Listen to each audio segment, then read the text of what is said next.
Hi guys, welcome to my YouTube channel. Today we're gonna talk about two texts. The first one is the first chapter of the book Education by Ellen G. White, which is Source and Aim of True Education.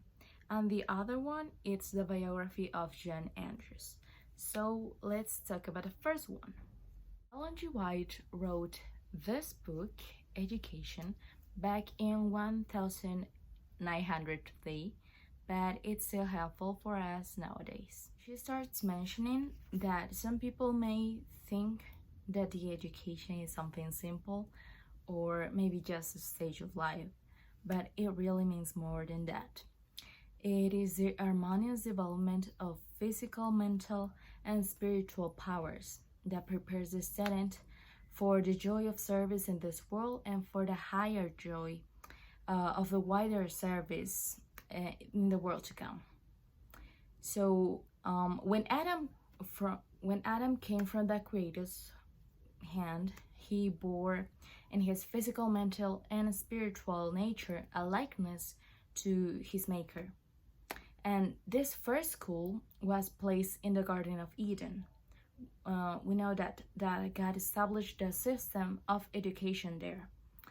The name of God was written in every creature that he made. So God established this system of education there, and it meant to be a model of the principles that we were supposed to learn for our education.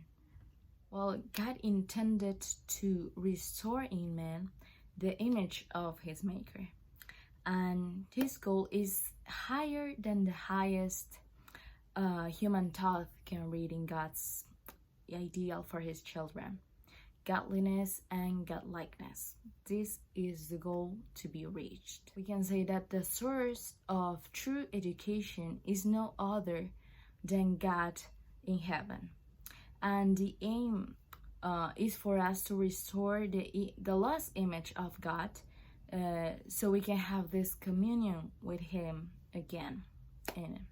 Well, in my opinion, I do think the same. I think people may think that education is something simple or something that it's going to help us achieve a job or something like that.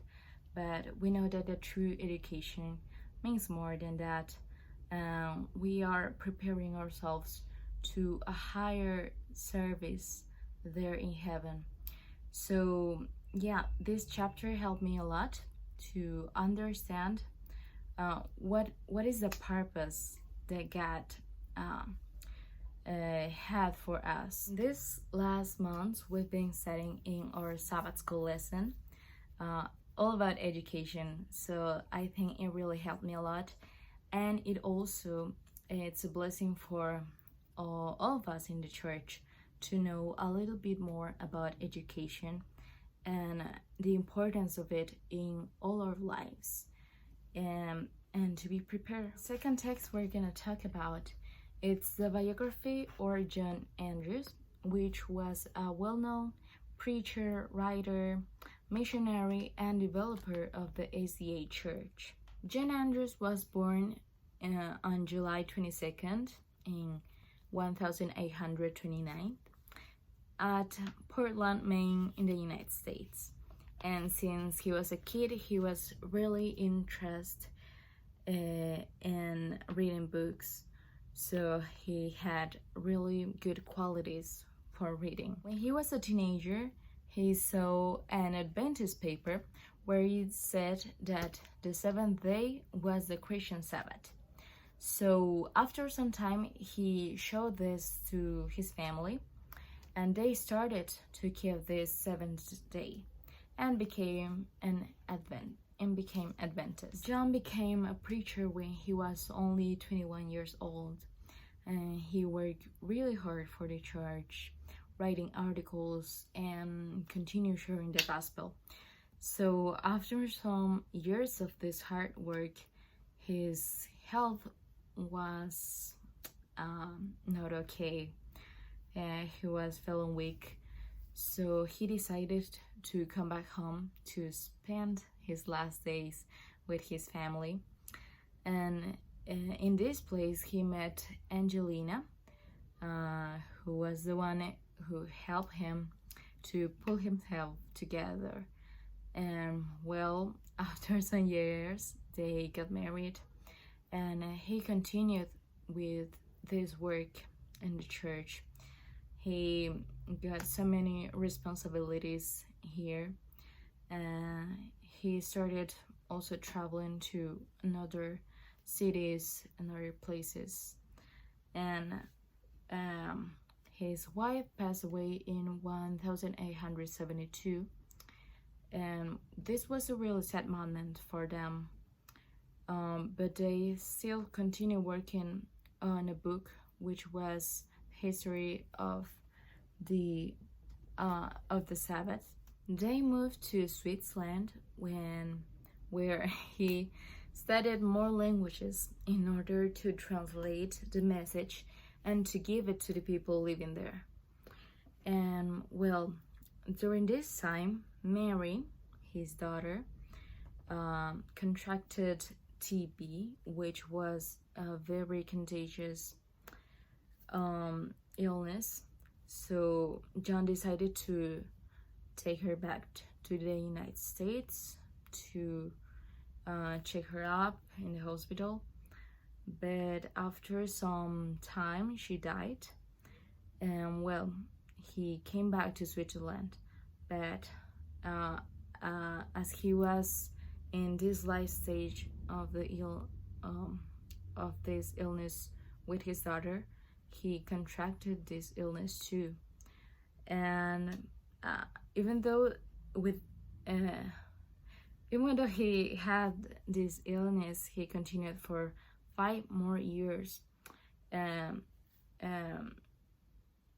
the gospel and working in the church.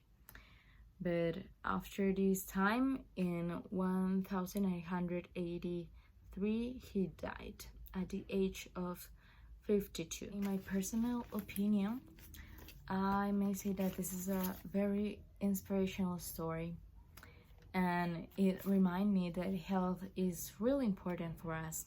We know that our mission is to share the gospel, is to continue working, talking about Jesus, so he can come back soon. So we need to do that, but we also need to have in mind that our health is important. God wants the best for us.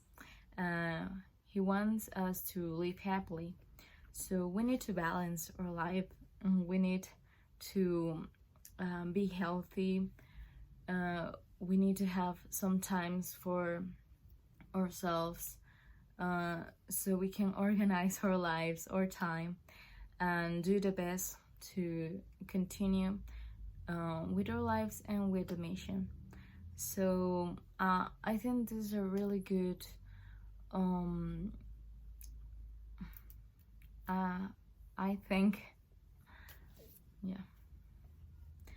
I think this is a really good lesson. And the other thing I like to highlight and I admire from him is that he was able to learn so many languages in order to translate this message to other people. And that's kind of the things that I want to do too. I want to learn more languages so more people can hear about God's love. And I think this is one of the things I would like to do. And with God's help, I will achieve it, and I will put this talent in God's hand. So, well, these are the things that I've learned from this text. I hope you guys like it, and well, that's all.